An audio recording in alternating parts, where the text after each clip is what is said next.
24 નંબરનો પ્રશ્ન છે ભાઈઓ માટે. નાલંદા વિશ્વવિદ્યાલય સળગાવી કે નષ્ટ કરવામાં કોનો હાથ હતો? નાલંદા વિશ્વવિદ્યાલય. બહેનોમાંથી આવડે છે ને? ભાઈઓમાં તો નથી જ આવડતો. ચાલો, એ છે ને બખ્તિયાર ખિલજીએ શરૂઆત કરી, ત્યાર પછી જે બ્રાહ્મણવાદી રાજાઓ શાસકો હતા અને એ લોકોએ આખી સળગાવી. 6 મહિના સુધી નાલંદા વિશ્વવિદ્યાલય સળગતી રહી હતી.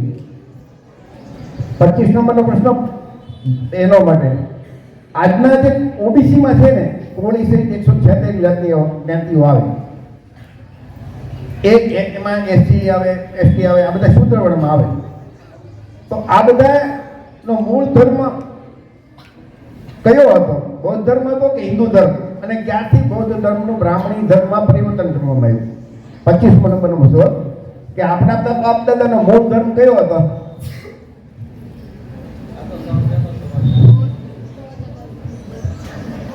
હાથ ઊંચો કરો ને બોલો. શું ઊંચાવાનો નહીં, ખોટો પડે. હું કયો?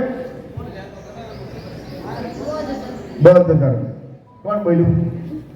સાચું છે. ચાલો, બહેનોને તાળીઓથી વધાવી સાચું છે. તો એ આપણો મૂળ ધર્મ બૌદ્ધ હતો. આદિ શંકરાચાર્ય અને વૈષ્ણવ પંથની સ્થાપના બાદ બૌદ્ધ ધર્મનું બ્રાહ્મણ ધર્મમાં રૂપાંતર કરવામાં આવ્યું. અત્યારના જે હિન્દુ ધર્મના તમામ દેવી દેવતા છે એ અવલોકિતેશ્વર, બોધિસત્વ અથવા તો મહાયાન પરંપરાના દેવી દેવતા છે. હવે આવશે ભાઈઓ માટે. અંગ્રેજો આવ્યા ત્યારે ભારતમાં એક શુદ્ધિકરણ નામની પ્રથા હતી. શુદ્ધિકરણ પ્રથા. એ પ્રથા શું હતી? કોઈને આવડતું હોય તો કહો. જે શૂદ્ર વર્ણના લોકો સૌ પર અન્યાય અને અત્યાચાર થતો એનો એક પ્રતીક છે. એ શું હતી? ભાઈઓમાં નથી કોઈને આવડતું, બહેનોમાં કોઈ ખબર હોય તો કહો. તો એ પ્રથા હું તમને સમજાવી દઉં કે ભાઈઓ બરોબર યાદ રાખજો કે તમને છે ને એ આમ ખરેખર તમારું લોહી ઉકળી ઉઠશે કે આ બ્રાહ્મણો લોકોએ ધર્મના નામે એ વખતે શું કર્યું હતું કે શૂદ્ર વર્ણના લોકોના લગ્ન થાય યુવાનના, અને એ પતિ પત્નીમાં લગ્ન કરીને ઘરે આવે પત્ની, તો પહેલી 2 કે 3 રાત એ બ્રાહ્મણના ઘરે એ પત્નીને મોકલવી પડતી હતી. એ પ્રથમનું નામ શુદ્ધિકરણ. આટલો ધર્મના નામે એ લોકો હદ કરતાં વધારે અન્યાય કે અત્યાચાર કરતા હતા. અંગ્રેજોએ એ શુદ્ધિકરણ પ્રથા બંધ કરાવડાવી. તો એ અંગ્રેજો નો આવ્યા તો એ પ્રથા આજની તારીખે ચાલુ રહે. વિચાર તો કરો કે આપણી યુવાન દીકરી કે મહિલા આપણે પરણી શાસ્ત્રે જાય એને બ્રાહ્મણના ઘરે રાત્રે રોકાવા જવું પડે પહેલા, અને એનો એ લોકો દુરુપયોગ કરતા. 27 નંબરનો પ્રશ્ન. બૌદ્ધ વિરાસત ઉપર પુષ્કળ મંદિર બન્યા છે. બૌદ્ધ ધર્મનું જે બ્રાહ્મણીકરણ થયું ને, તો એ બૌદ્ધ ધર્મના ઉપર ઘણા બધા હિન્દુ મંદિર બની ગયા છે. એમાંથી કોઈ પણ 2 ના નામ કોઈને આવડતા હોય તો કયો.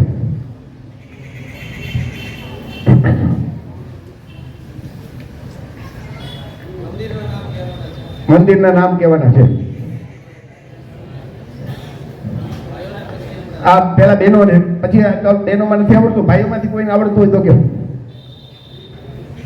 બદ્રીનાથ, કેદારનાથ, જગન્નાથ, તિરુપતિ. આપણે જે સોમનાથ મંદિર છે ને, એ સોમનાથ મંદિર નીચે 3 માળનો બૌદ્ધ વિહાર છે, બૌદ્ધ મંદિર છે.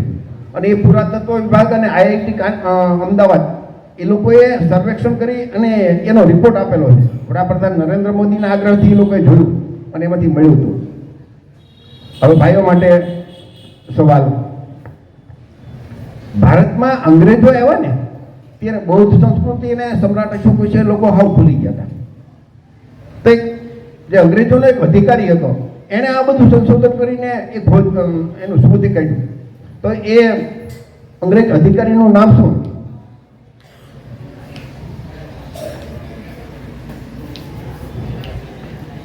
ભાઈઓ માટે અંગ્રેજ અધિકારીનું નામ શું?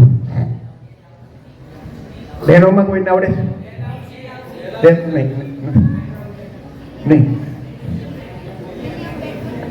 નહીં. એલેક્ઝાન્ડર કનિંઘમ. સમ્રાટ અશોક આવડો મોટો થઈ ગયો ને એને બધા લોકો ભૂલી ગયા હતા. વિચાર કરજો, બૌદ્ધ અશોક કોઈ આ બૌદ્ધ ગયા એનું લુંબિની આ બધું કોઈને બ્રાહ્મણવાદીઓ હાવ નષ્ટ કરી નાખ્યું, દાટી દીધું હતું. તો એ એલેક્ઝાન્ડર કનિંઘમે જે ચીની યાત્રીઓ આવ્યા હતા ને યુએનસંગ ફાયાન ઇત્સિંગ એની બુકો લઈ અને એના ઉપરથી સંશોધન કરીને એ શોધી નાખ્યું.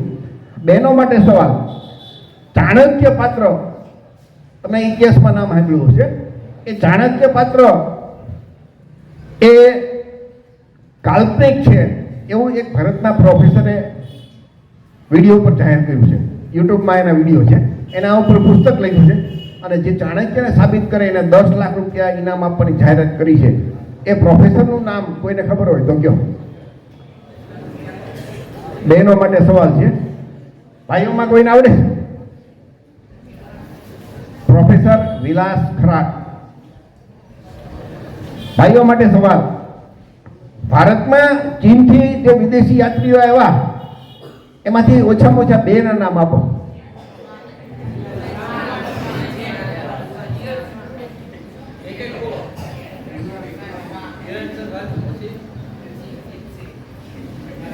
ઇત્સિંગ નાચો ફાયાન, બરોબર છે, થઈ ગયા, સાચી વાત. અત્યાર સુધીમાં 30 પ્રશ્નો થયા. સ્કોર આપણે જાણી લઈએ કે કોણ આગળ છે.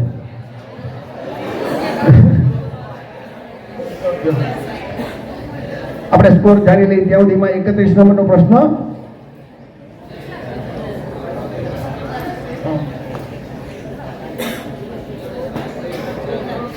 ભાઈઓના 8 માર્ક છે, બહેનોના 4. સમ્રાટ અશોક આગળ છે, જલકરીબાઈ પાછળ છે. ચાલો 31 નંબરનો બહેનો માટે પ્રશ્ન. દયાનંદ સરસ્વતી એક પુસ્તક છે સત્યાર્થ પ્રકાશ. એમાં એને લખ્યું છે કે આપણે કોઈ પોતાને હિન્દુ નહીં કહેવાનો. હિન્દુનો અર્થ શું થાય એના માટે લખ્યું છે. તો હિન્દુ શબ્દનો શું અર્થ થાય એમણે એને લખ્યું છે. ભાઈઓમાં આવડે કોઈને? દયાનંદ સરસ્વતી જેને આર્ય સમાજની સ્થાપના કરી હતી, એમણે કીધું ભાઈ કોઈ આપણે હિન્દુ કહે તો આપણે એમને નહીં સ્વીકારવાનો, આપણે આર્ય છીએ. હિન્દુ શબ્દનો અર્થ તો કે આવો થાય એમ કરીને એને લખ્યું છે. તો કોઈને આવડતું છે ને? હિન્દુ શબ્દનો અર્થ થાય કાળો, ચોર, ગુલામ. આ દયાનંદ સરસ્વતીએ સત્યાર્થ પ્રકાશમાં લખ્યું છે. હિન્દુ ધર્મ, આ ભાઈઓ માટે સવાલ કે હિન્દુ ધર્મ સૌથી વડા કોને કહેવાય? ધર્મના વડા. હિન્દુ ધર્મના વડા કોને કહેવાય?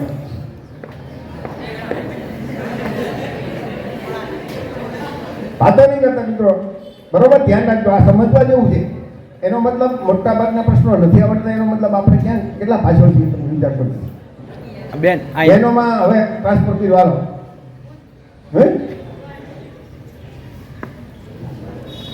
નહીં, હિન્દુ ધર્મના કઈ એવી પોસ્ટ છે કે જે સૌથી વડા કહેવાય? શંકરાચાર્ય. બહેનોમાં કોઈ નથી આવડતું, ભાઈઓમાં નથી આવડતું. પ્રશ્નો ભાઈઓના છે.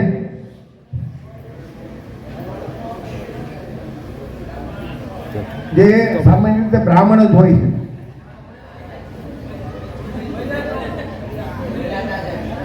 તો એનું પદનું નામ શું? શંકરાચાર્ય. મને કે સ્કૂલ હોય તો પ્રિન્સિપાલ નહીં, શંકરાચાર્ય. શું કહેવાય? 4 શંકરાચાર્યની ઓલી પીઠની આવી ને વાત, 4 પીઠ. તો એ હિન્દુ ધર્મમાં સૌથી વડા કહેવાય. અને એ કોણ બને? ફક્ત બ્રાહ્મણ. કોળી બની શકે? ના બની શકે. ક્ષત્રિય, વાણિયા, શુદ્રવર્ણના કોઈ ન બની શકે. ફક્ત બ્રાહ્મણ બને હિન્દુ ધર્મના શ્રેષ્ઠ વડા. બહેનો માટેનો સવાલ, હિન્દુ ધર્મના મંદિર જે હોય એના પૂજારી કોણ બની શકે? હાચો. તો પૂજારી તરીકે કોળી, કુંભાર, રબારી, ભરવાડ બંને બની શકે ને? ફક્ત કોણ બને? બ્રાહ્મણ. તો સીધી વાત છે કે દાન દક્ષિણા ભેટનો ઉપયોગ કોણ કરે? બ્રાહ્મણો. તો આપણા માટે તો શું થયું? ખાલી ઓલો ઘંટડી વગાડવાની, બીજું કંઈ નહીં. મંદિરની અંદર પૈસા રૂપિયા દાન દક્ષિણા આપીએ, ભગવાન ઉપયોગ કરે છે. કોણ ઉપયોગ કરે છે? બ્રાહ્મણ. તો હિન્દુ ધર્મ એ હિન્દુ ધર્મ નથી, પણ શું છે? બ્રાહ્મણ ધર્મ છે. શું છે? 34 નંબરનો પ્રશ્ન છે ભાઈઓ માટે. રામાયણ અને મહાભારતના લેખકના નામ આપો.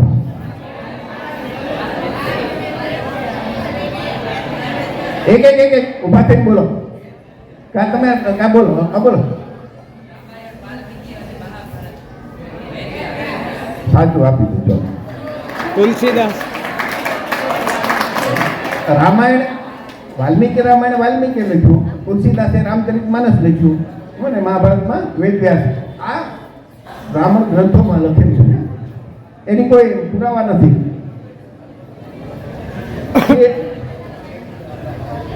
બહેનો માટે DNA ટેસ્ટ દ્વારા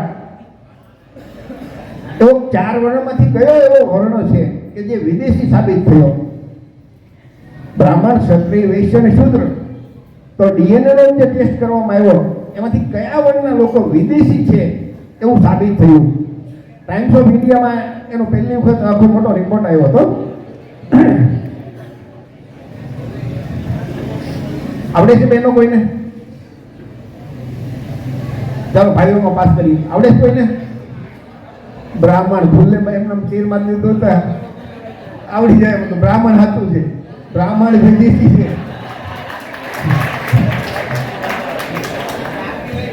તો અમુક જગ્યાએ તો છે ને, પછી તમે તર્ક કરી નાખો તો જોવા મળી જાય. હવે ભાઈઓને સવાલ. હિન્દુ ધર્મના શાસ્ત્રો મુજબ ક્ષત્રિય, શાસ્ત્રો મુજબ બ્રાહ્મણ, ક્ષત્રિય, વૈશ્ય અને શૂદ્ર એ કેવી રીતે પેદા થયા હિન્દુ ધર્મના શાસ્ત્રો મુજબ? ચાલો અહીંયા જે બાળકો અંદર મિત્રો અંદર વાતો નહીં કરતા ને ડિસિપ્લિન રાખજો. કેવી રીતે પેદા થયા શાસ્ત્રોમાં લખેલું છે. આવડે કોઈને? ચાલો બહેનોમાં. હા બરોબર બોલો.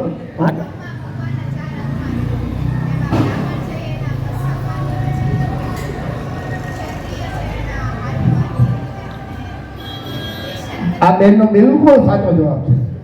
હિન્દુ ધર્મના શાસ્ત્રોમાં બ્રહ્માના મુખમાંથી બ્રાહ્મણ, બ્રહ્માના હાથમાંથી ક્ષત્રિય, પેટમાંથી વાણિયા અને શૂદ્ર વર્ણ એટલે આપણે બધા બ્રહ્માના પગમાંથી પેદા થયા. તો એક બ્રહ્માને 4 જગ્યાએથી પ્રસુતિ કેવી રીતે થાય તમે વિચાર કરો. 37 નંબરનો પ્રશ્ન બહેનો માટે. ઈક્ષ્વાકુ વંશના ઈક્ષ્વાકુ એ કેવી રીતે પેદા થયા એવું શાસ્ત્રોમાં જે વર્ણન છે ભાગવત પુરાણમાં. તો ઈક્ષ્વાકુનો જન્મ કેવી રીતે થયો એ તમે કહો. ચાલો આવડે છે કોઈ બહેનોને? ભાઈઓમાંથી કોઈને આવડે છે? આ આપણા ધર્મની વાત છે. તમે એક મુસલમાન જોજો કે કુરાન વિશે ન ખબર હોય, કે ક્રિશ્ચન હશે તો એના બાઇબલ વિશે ખબર હશે, પણ આપણે હિન્દુ ધર્મના લોકો આપણા ધર્મમાં આપણા વિશે શું લખેલું ખબર જ નથી, અને છતાં આપણા બધા એમ કહેતા હોય કે અમે હિન્દુ છીએ. તો ઈક્ષ્વાકુ વંશનો જન્મ જે આપણો છે ને, એમાં ઈક્ષ્વાકુ મનુ મહારાજ, બ્રહ્માના પુત્ર મનુ મહારાજને એક વખત છીંક આવી, એમાંથી એક છોકરો નીકળ્યો, એનું નામ ઈક્ષ્વાકુ. તો છીંકમાંથી છોકરા નીકળે. તો આવી વાત એ ભાગવત પુરાણમાં લખી છે. છીંક આવે તો શું નીકળે? વાયરસ નીકળે, ચેડા નીકળે, ગંદકી નીકળે, ગુગા નીકળે. તો આ ભાગવત પુરાણમાં લખ્યું છે. હિન્દુ શાસ્ત્રોમાં એ ઈક્ષ્વાકુ વંશમાં આગળ જતા માંધાતા પછી રામ આવે છે. ભાઈઓ માટે સવાલ. તો એ માંધાતાનો જન્મ કેવી રીતે થયો? કોઈને ખબર છે? ચાલો બહેનોમાં કોઈને ખબર છે? તો માંધાતાના પિતાના પેટમાંથી એનો જન્મ થયો. આવી વાતો લખી છે. આવી વાતો એ ખરેખર આને શું ને પૌરાણિક કથા, આના કોઈ પુરાવા હોય નહીં. લેખકને જે ઠીક પડે એ લખી નાખતા હોય. બહેનોમાં સવાલ. ઓબીસી એસસી એસટી સમાજના આપણા જે પૂર્વજો થઈ ગયા, આપણા સમાજમાં જન્મેલા, જેને ક્રાંતિ કરી, એવા કોઈ પણ 4 પૂર્વજના નામ આપો. બોલો. હે?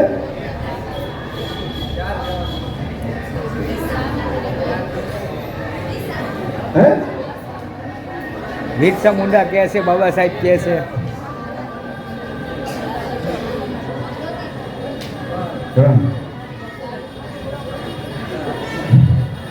હાલો, બોર્ડમાંથી અમુક તો યોજન બોલી ગઈ, ચોરી કરી લીધી સીધી હામે.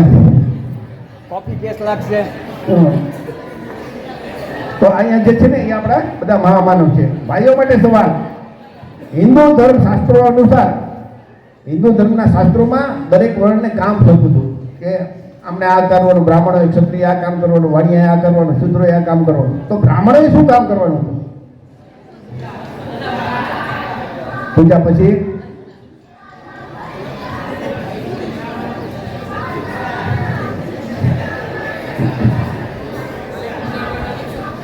ભણવું, ભણાવવું, દાન લેવું, દક્ષિણા લેવી, ધર્મનું કામ કરવું, આ બધું બ્રાહ્મણોનું કામ હતું. પૂજા એ હતું, છતાં એ પૂજા એટલે કે એ પણ હતું જ, એટલે તમને એ માર્ગદર્શન આપતી હશે, બરાબર. પછી હિન્દુ અને શૂદ્રવર્ણના આજના જે એસસી એસટી ઓબીસી છે, આપણા બધા શૂદ્રવર્ણના બેઠા છે. તો હિન્દુ ધર્મમાં શૂદ્રવર્ણના લોકોએ શું કામ કરવાનું હતું, એ શું લખેલું છે? આપણા લોકોએ જેમ બ્રાહ્મણોનું કામ બોલ્યા, એમ શૂદ્રવર્ણ માટે લખ્યું કે તમારે આ જ કામ કરવાનું.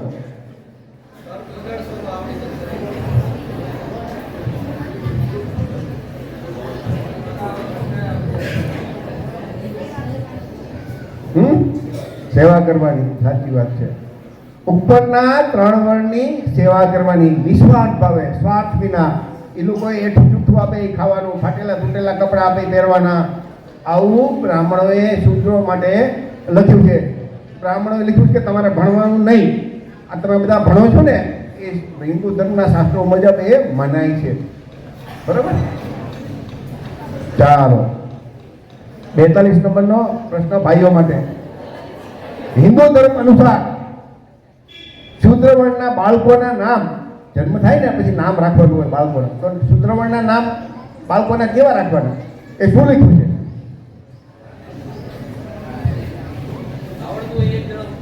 હાલો, બહેનોમાંથી કોઈને આવડે?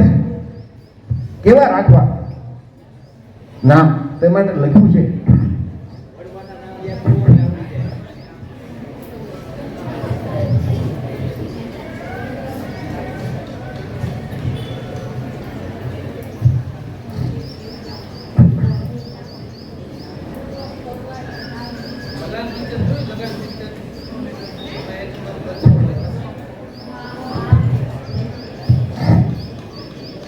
તો એમાં લખ્યું છે કે શૂદ્રવર્ણના લોકોના નામ એવા રાખવાના કે તુચ્છતા દર્શક, આમ બોલીએ તો ત્રાસ થાય.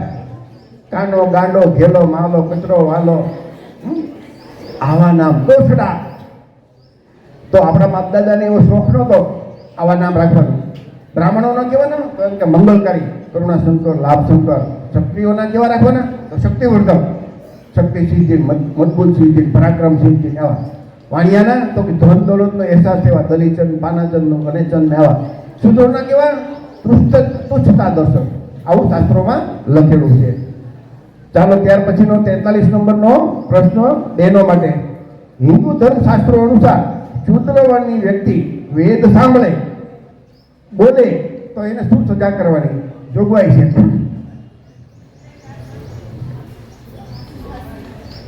બહેનો, 43 નંબરનો પ્રશ્ન બહેનો. ભાઈઓમાં કોઈને આવડે? હે?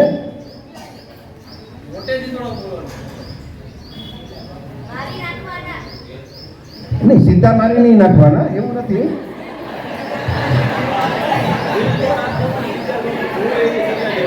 હાવ પતાવી નહીં દેવાનો પણ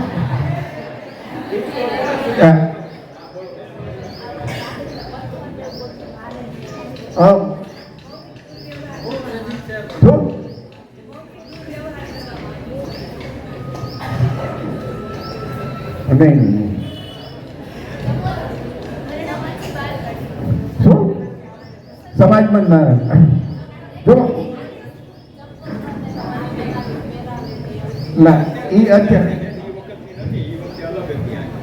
જો સૂત્રવર્ણના લોકો વેદ સાંભળે તો એના કાનમાં ધબધબતું શીશું રહેવું, વેદ બોલે તો એની જીભ કાપી નાખવી, અથવા તો મોઢામાં વેદ ધર્મ વિશે બોલે તો સળિયો લેવાનો, ગરમ કરવાનો, એના મોઢામાં નાખવાનો, આવી બધી જોગવાઈ નથી. ભાઈઓ માટે પ્રશ્ન અહીંયા ધ્યાન રાખજો. હિન્દુ ધર્મ ગ્રંથ અનુસાર શૂદ્રવર્ણના લોકોએ દૂધ, ઘી, પાન અને અન્ન ખાવાનું નહીં. શા માટે? આવું ખાવું જોઈએ, શૂદ્રોએ આવું નહીં ખાવાનું. સારું સારું. શા માટે?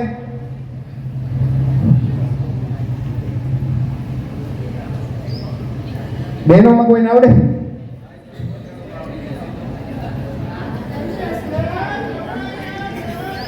શું બીજા કોઈ શું કહીશ? બોલો જોરથી. તમે લોકો છોકરી ઉભી નહીં, શું કહીશ? કેવા મને તંદુરસ્ત ન થાય એટલા માટે એમ કે એમાં જે લખ્યું છે ને શાસ્ત્રોમાં, આપણે એક શબ્દ પકડીએ છીએ. નકલ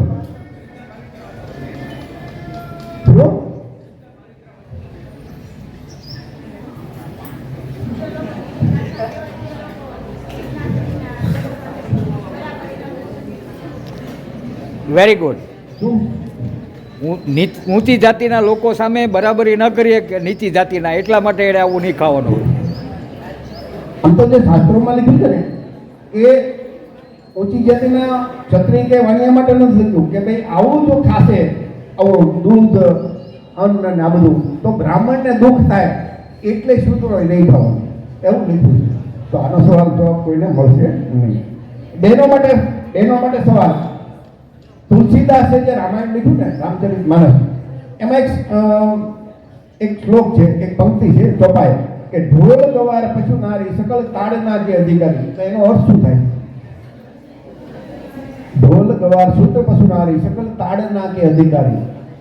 આ તુલસીદાસની રામાયણમાં લખ્યું છે. એનો અર્થ શું થાય? ભાઈઓ અહીંયા ધ્યાન રાખો, તમે વાતો નહીં કરો અંદર.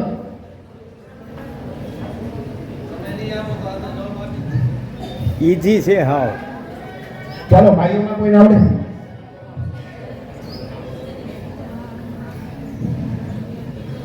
તો એમાં એનો અર્થ સીધો થાય છે કે શૂદ્ર એટલે આપણે બધા, પશુ એટલે ઢોર, સ્ત્રી એટલે કે તમે બધા.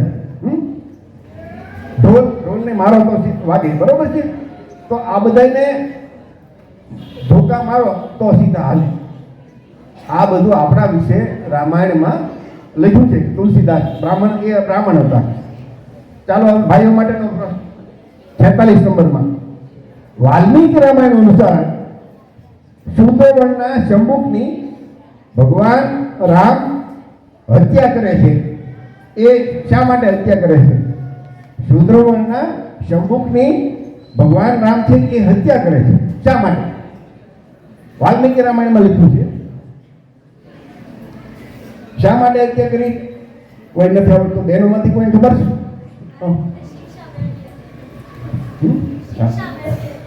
Very good. એ રામાયણ અનુસાર શૂદ્રવર્ણના લોકોએ શિક્ષણ લેવાનું નથી. શું કરવાનું હતું? ઉપરના 3 વર્ણની સેવા સિવાયનું કોઈ પણ કામ કરે તો શું કરે? એને ટાળી દેવાનો, મારી નાખવાનો. એટલે શંભુક છે એ જોબતા એટલે કે શિક્ષણ લેવાનું કામ કરતો હતો. એટલે ભગવાન રામ એને પૂછે છે કે ભાઈ તું કયા વર્ણનો? શૂદ્ર વર્ણનો. એટલે એને તલવારથી એનું માથું કાપીને એની હત્યા કરી નાખે છે. એટલે કે રામાયણ અનુસાર તમે બધા એ ભણી શકો નહીં. આપણે હિન્દુ તરીકે શૂદ્ર વર્ણમાં આવીએ એટલે અત્યારે આ શાસ્ત્રોમાં જે લખેલી વાત કેવી છે તમે વાંચો ને, આ તમને કોઈને ખબર જ નથી. પણ આપણા વિશે જે ધર્મમાં આટલું ખરાબ લખ્યું છતાં આપણે એને માનતા હોઈએ છીએ, કેમ કે આપણે અજ્ઞાન છીએ. 46 નંબરનો પ્રશ્ન ભાઈઓમાં. ભાગવદ ગીતા અનુસાર કોનો જન્મ પાપ યોનિમાં થયો છે? ભાગવદ ગીતા અનુસાર કોનો જન્મ પાપ યોનિમાં થયો?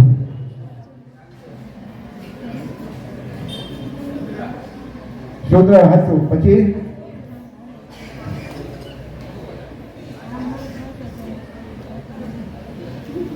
બહેનોના કોઈને આવડે? ખાલી સૂત્ર નહીં. ભાઈઓ, તમે આપણે બધા એમ કહેતા હોય કે આપણે હિન્દુ છીએ, આપણા ધર્મ ગ્રંથોમાં આપણા વિશે શું લખ્યું નથી ખબર પડી. બરાબર, વિચાર કરજો. એમાં લખ્યું છે કે શૂદ્ર, સ્ત્રી અને વૈશ્ય.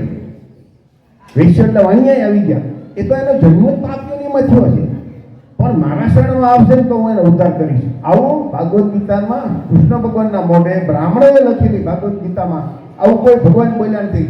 ભગવાન રામ કોઈ શૂદ્ર સંપુકની હત્યા કરી નથી. આ બ્રાહ્મણોએ એનું પોતે સર્વોચ્ચ ઊંચાથી સાબિત કરવા માટે થઈ, આપણને ગુલામ રાખવા માટે થઈ એના શાસ્ત્રોમાં આવું લખી નાખ્યું છે.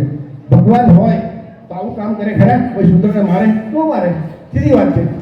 ભગવાન માટે તો આપણે બધા એના બાળકો કહેવાય ને. ભગવાન કોઈની પોતે ભેદભાવ કરે નહીં. તો આ બધું કોણે કર્યું છે? બ્રાહ્મણ પંડિતોએ એના શાસ્ત્રોમાં એ પોતે ઊંચા રહે અને કાયમ આપણે એની સેવા કર્યા કરી, ધર્મના નામે એનો ધંધો હાલે, એટલે બ્રાહ્મણ પંડિતોએ લખી નાખ્યું છે. બહેનો માટે 47 નંબરનો પ્રશ્ન. 4 વેદ છે, એ 4 વેદના નામ બોલ. કોઈ પણ 4 વેદના નામ બોલો. એક બધા નહીં. સાચું બેનનું નામ છે. એમાં અથર્વેદ છે ને, એમાં તો જાદુ, મંત્ર, ટોણા, બૂઠ મારવી, આ કરવું તે કરવું, એવા બધા મંત્રો છે. પછી બહેનો ભાઈઓ માટે 48 નંબરનો. કશ્યપ ઋષિ એની પત્ની દીતીને એ શ્રાપ આપે છે. એમાંથી બહુ મોટી આખી કથા આવે છે. તો એ દીતીને શું શ્રાપ આપે છે?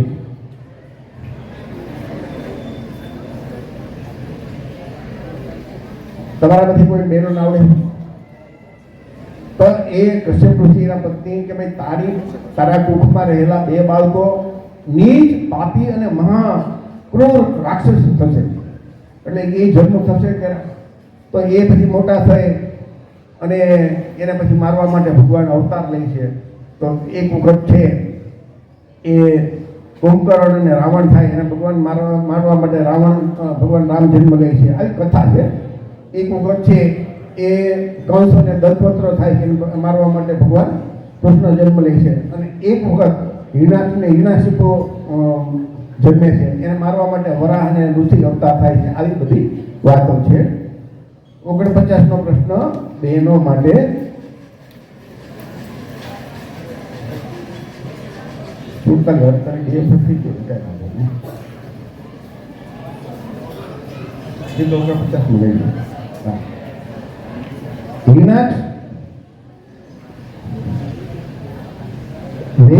વૈકુંઠ છે ને, ભગવાન આજે વાર્તા મુજબ કે શાસ્ત્રો મુજબ એ વૈકુંઠના 2 દ્વારપાળ. એ 2 દ્વારપાળનું શું નામ? જય અને વિજય. બહુ સરસ. 50 નંબરનો પ્રશ્ન ભાઈઓ માટે. ભગવાન રામે કયા 2 રાક્ષસને મારવા અવતાર લીધો? એ તો હમણાં બોલી ગયો તો હાલ દીધી કરે. ચાલો સાચું. 51 નંબરનો બહેનો માટે. કૃષ્ણ ભગવાન એ કયા 2 અસુરને મારવા માટે જન્મ લીધો?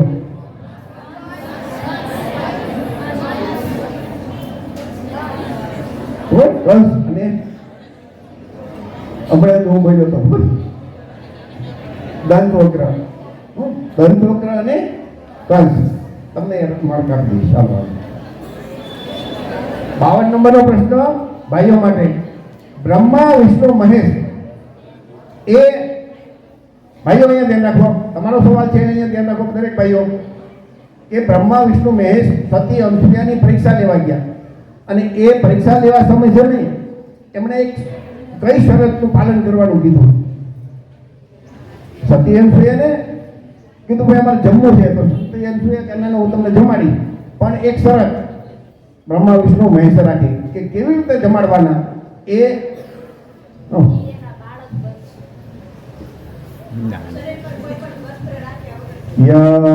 Very good. બહુ સરસ.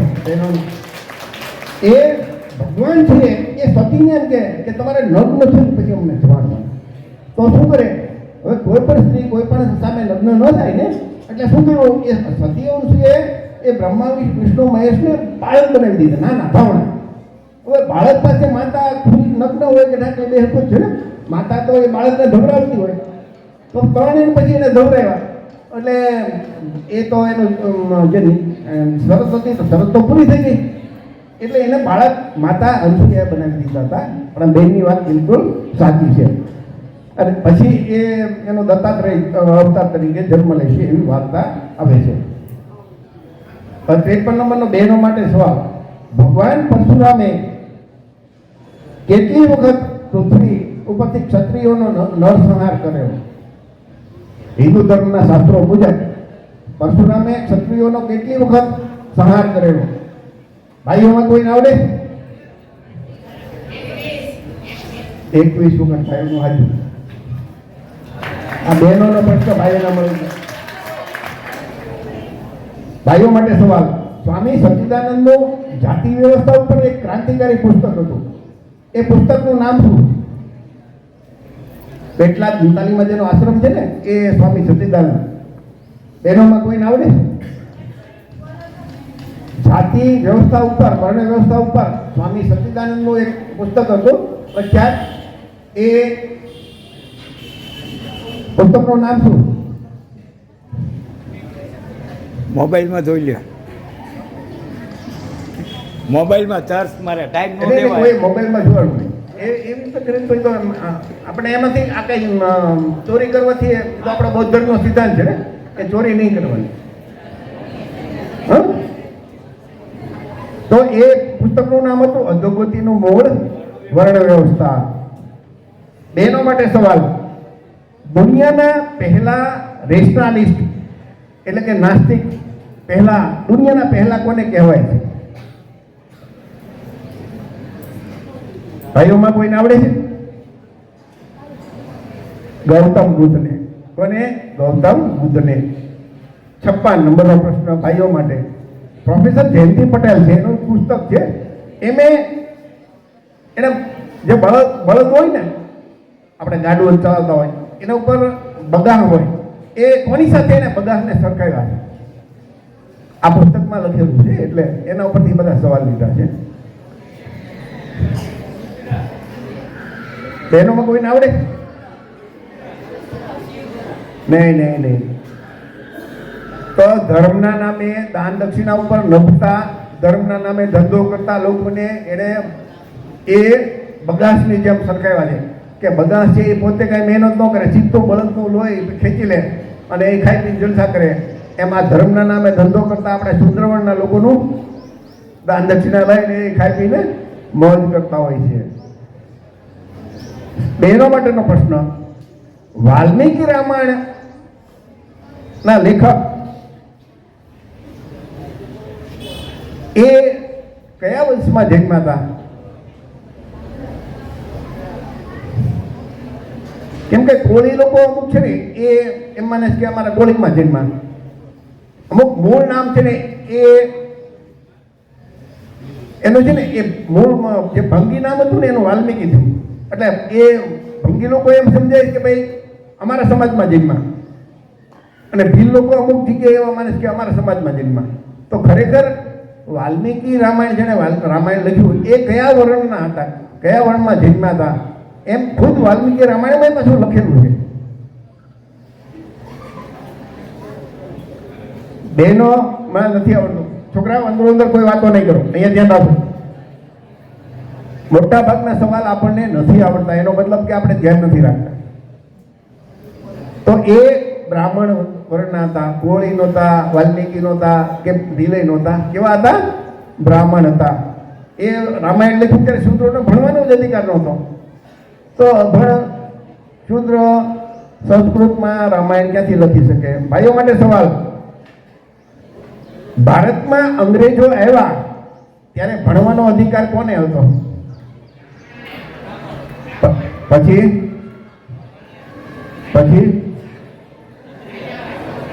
બ્રાહ્મણ, વાણિયા અને ક્ષત્રિય 3 ને જ હતો, શૂદ્રોને અધિકાર હતો નહીં. એ સાચો જવાબ આપી દે. બહેનો માટે સવાલ. ઓબીસીને આરક્ષણ મળે તે માટે બંધારણમાં કઈ કલમમાં આર્ટિકલમાં એની વ્યવસ્થા કરવામાં આવી છે.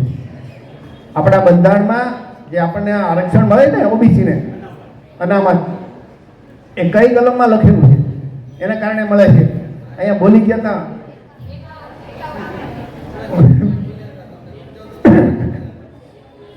51 તો એ આપણી ફરજ છે, મૂળભૂત ફરજ છે. 340 સાચો. આ બહેનોને વધારીઓ તાળીઓથી. આર્ટિકલ 340 કલમ કે જે સમાજ સામાજિક અને શૈક્ષણિક રીતે પછાત, સામાજિક રીતે કે નીચી જાતિના અને શૈક્ષણિક રીતે પછાત હોય એમને ઓબીસીમાં લેવા. ભાઈઓ માટે સવાલ, ઓબીસી એસસી એસટીને આરક્ષણ ન આપવું પડે, જે સરકારી નોકરી છે એમાં ઓબીસી એસસી એસટીને આરક્ષણ ન આપવું પડે, એના માટે સરકારો કેવી યોજના બનાવે છે, શું કરે છે? કાલ હવે તમને બધાને નોકરી નહીં મળે એના માટે સરકારની કેવા કાવતરા હોય છે એ સમજવાનું છે. તો એ શું કરતા હોય છે?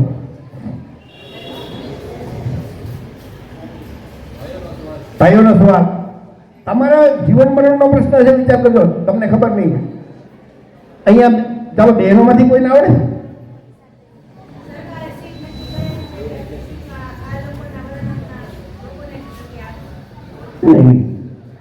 આપણને આરક્ષણ ન મળે એના માટે એ લોકોએ શું કર્યું કે સરકારી નોકરી હોય ને એનું ખાનગીકરણ કરી નાખે. બરોબર, કોન્ટ્રાક્ટ પદ્ધતિ આપી દે. દાખલા કે નર્સ છે તો સરકારી નોકરી મળતી હોય તો આરક્ષણ મળે, કોન્ટ્રાક્ટ પદ્ધતિ આપે. ક્લાર્ક છે કોન્ટ્રાક્ટ પદ્ધતિ કરી નાખે તો આરક્ષણ મળે નહીં. તો સરકારી કંપની છે, રેલવે છે, વીમા છે, એરપોર્ટ છે, તો એનું ખાનગીકરણ કરે તો એમાં જે કર્મચારીઓ છે એને આરક્ષણ આપવું પડે નહીં. તો ખાનગીકરણ અને કોન્ટ્રાક્ટ પદ્ધતિ આઉટસોર્સિંગ કરી નાખે છે, આપણને નોકરી ન આપવું પડે એટલે. ભાઈઓ માટે સવાલ ને બહેનો માટે 61 નંબરનો સવાલ, કેન્દ્ર સરકાર દ્વારા મંડળ પંચની ઘણી બધી ભલામણ છે, એમાંથી ફક્ત કઈ 2 ભલામણ સ્વીકારવામાં આવી છે?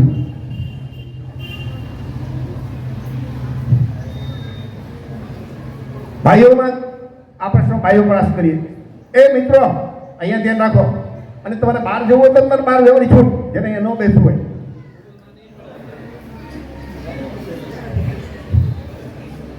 તો ફક્ત 2 ભલામણ સ્વીકારવામાં આવી છે. નોકરીમાં દાખલ થતી વખતે 27% આરક્ષણ અને શિક્ષણમાં આરક્ષણ. આપણી બાકીની બધી ભલામણો બાકી છે, પણ આપણે લોકો એવા અજ્ઞાન છીએ કે આપણા હક અધિકાર નથી મેળવતા. આપણે બ્રાહ્મણ વણિયાની સરકારને ચૂંટીએ છીએ કે જે આપણને હક અધિકાર આપતા નથી. એટલે આપણી માનસિકતા કેવી છે? ગુલામની માનસિકતા, ગુલામીની, કે આપણે ગુલામી કરવા રહેવામાં આપણને લોકોને મજા આવે. બહેનો માટે, ભાઈઓ માટેનો સવાલ, હિન્દુ ધર્મમાં શુદ્ર વર્ણની આજની એસસી એસટી ઓબીસી સમાજની ભણી ગણીને કલેક્ટર, ડીએસપી, જજ, રાષ્ટ્રપતિ બની જાય તો એ શુદ્ર વર્ણમાંથી ઉપરના વર્ણમાં જઈ શકે ખરા? હા, કોને કહી છે? હા, ઊભા થાવ અને તમે સમજાવો કેવી રીતે જઈ શકે.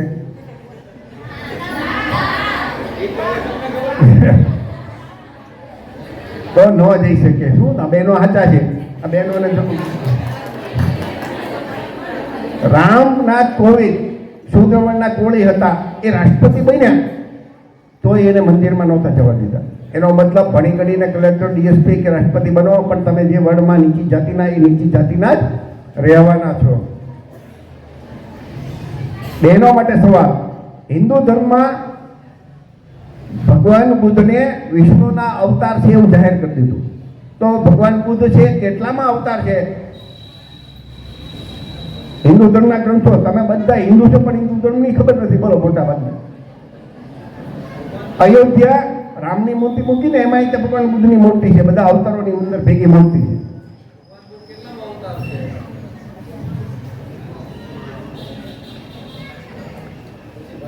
ભાઈઓ તો પછી ભાઈઓમાં તો કોઈ ખબર છે?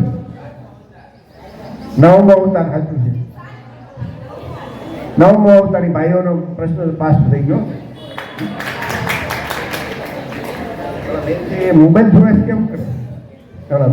મોબાઈલ જોઈ કરે છે કરું નહીં તો ઠીક. ભાઈઓ માટે સવાલ, ભગવાન બુદ્ધ પોતાને ઈશ્વર કે ઈશ્વરના અવતાર માનવા બાબતે શું કહે? ભગવાન બુદ્ધ પોતાને ઈશ્વર કે ઈશ્વરના અવતાર માનવા બાબતે એનું શું કહેવું છે?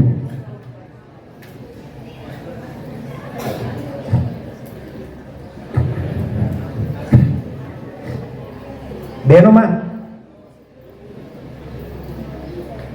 તો ભગવાન બુદ્ધે એમ કીધું છે કે હું તમારી જેમ માનવી છું, ઈશ્વર મેં કે તમે કે કોઈએ જોયા નથી. તો જે વસ્તુને આપણે જોઈ જ નથી, આપણા બાપદાદાએ જોયા નથી, કોઈને ખબર નથી, એમ આપણે પડવાથી શું જરૂર? એનાથી આપણા જીવનના દુઃખ દૂર નથી થવાના. એટલે કે એ ઈશ્વરને માનતા નહોતા. બહેનો માટે સવાલ, આજના શૂદ્ર વર્ણના ઓબીસી એસસી એસટી સમાજના જે પૂર્વજો છે એ ક્યાં સુધી દેશના શાસક હતા? એવું કહેવાય કે પહેલા આપણો બૌદ્ધ ધર્મ હતો અને આપણે શાસક હતા, દેશના રાજા હતા. તો આપણે ક્યાં સુધી હતા અને આ બધું ક્યાંથી શાસન આપણું વયું ગયું?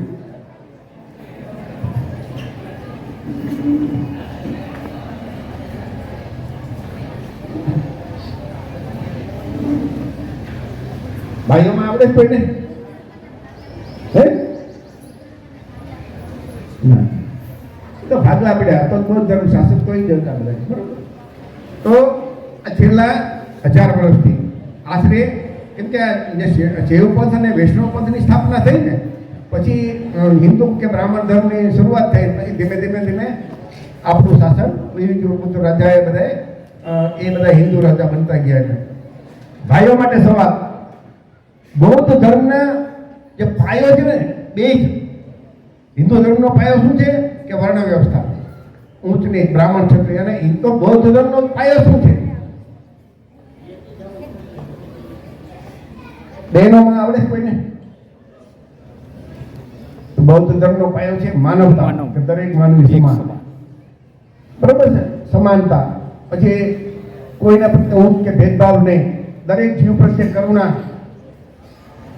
માનવતા, સમાનતા, દરેક જીવ પ્રત્યે પ્રેમ અને કરુણા. આ બૌદ્ધ અને શીલ અને સંસ્કારનું પાલન એ બૌદ્ધ ધર્મનો પાયો છે.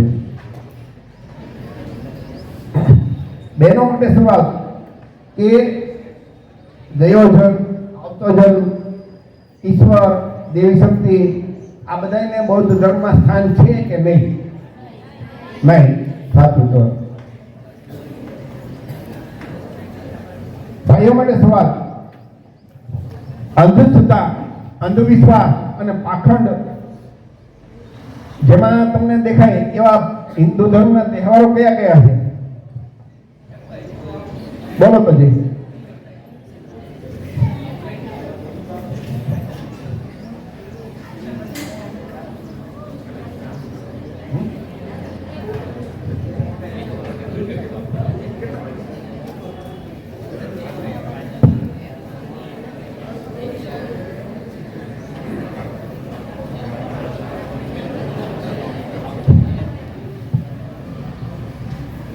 તમે જુઓ ને કે જે અંધશ્રદ્ધા કોને કહેવાય કે જેનો કોઈ આધાર હોય નહીં, બરોબર, પુરાવા ન હોય, અને છતાં વર્ષોથી આયલો આપણે કરી રાખીએ. તો કથા, સપ્તાહ, પારાયણ મને માનતા માનીએ તો આપણે પાસ થઈએ. હે કોણ કહે? કોણ કહે? હે કોણ કહે? તો માનતા માનવાથી પાસ થવાય? સારા ટકા આવે? તો એનો મતલબ આ બધી વસ્તુ જે છે કે જેને કોઈ આધાર ન હોય. હે આપણે માનો કે તમે અહીંયા 1000 રૂપિયા દક્ષિણા મળો, તમને આટલું બધું ફૂલ મળી જશે, તો એનો કોઈ આધાર નથી. તો આને શું કહેવાય? અંધશ્રદ્ધા. તો કથા, સપ્તાહ, પારાયણ એ બધા કહેવાય. તો પ્રશ્નો તો ઘણા બધા છે, પણ આપણે સમયને જોતા હવે આગળ નહીં, આટલા સવાલ આપણે અટકાવી છે. સ્કોર શું છે આપણે જોઈએ કે ભાઈઓ આગળ છે કે બહેનો આગળ છે?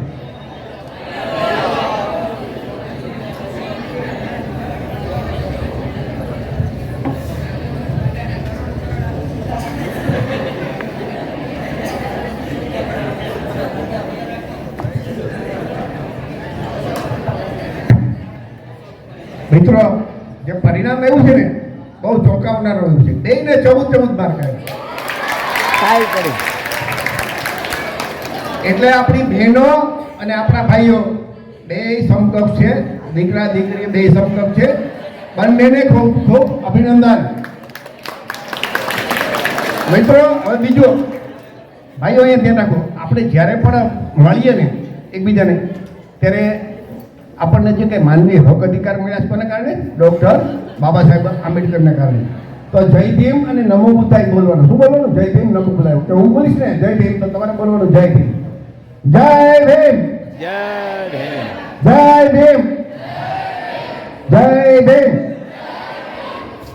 પછી નમો બુદ્ધાય. નમો બુદ્ધાય. નમો બુદ્ધાય. નમો બુદ્ધાય. તો જ્યારે મળશો તમે તો જય ભીમ કે નમો બુદ્ધાય બોલશો ને તો તમારી એક આગવી ઓળખ ઊભી થશે. આપણે ગુલામ નથી.